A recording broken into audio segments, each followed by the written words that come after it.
If you guys have followed me for any length of time, I'm pretty sure that you've heard me talk about my love of behind-the-scenes special features found on DVDs, Blu-rays, and the like. And one of those particular special features that gives me unique joy in getting to watch are the previs stunt reels. And if you guys don't know what those things are, essentially before showing up on set, before taking the time to teach a megastar like Chris Hemsworth the choreography, the stunt coordinator and his highly trained group of stuntmen and stunt women will not only take the time to figure out every single punch and jab and shot and slash, they will actually shoot and edit a rough version of those sequences, determining the very best angles and editing that makes that choreography look as awesome as possible.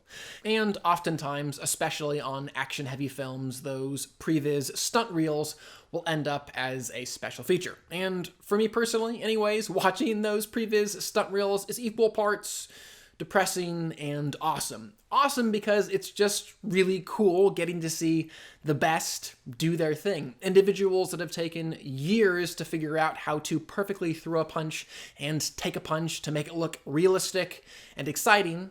And also to see those same individuals who know all that they do know about stunts and about fighting, framing every single one of those shots to perfectly showcase their awesomeness.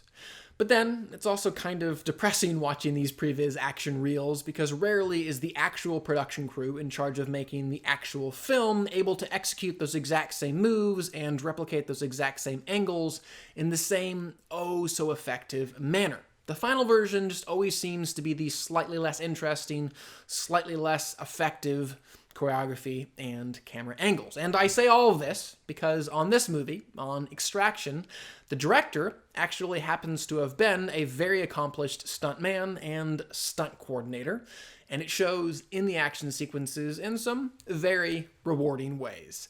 You could just tell that there was no need to translate what could be and what should be in the action department from the stunt team over to the production crew. And because there was 0 degrees of separation between those two departments, only the best moves and the best angles and the best edits made their way into the final film. And this wasn't just the case in the 10-minute oneer, which I'm sure all of you have heard about by now, but really all the action set pieces found in Extraction. They were all in the upper echelon of action set pieces, specifically with their choreography, cinematography, and editing. And while I have no problem at all heaping tons of praise upon the director and his stunt team for dishing out some really excellent, very showy, very entertaining action set pieces, ultimately, their complete devotion to those parts of the film did end up kind of undercutting the whole experience for me. This film just kind of, well, it sort of fetishized action and violence in a way that was very similar to a lot of 90s action films like The Rock or Con Air or Bad Boys, or more modern examples, the John Wick films, which also happen to be directed by a couple of stuntmen, or Bad Boys still.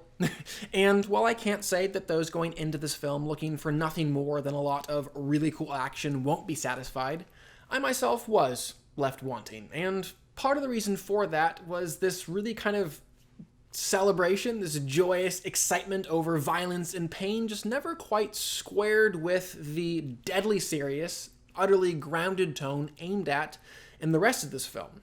The way every single conversation was written and acted, for example, told me that this was very real and very serious.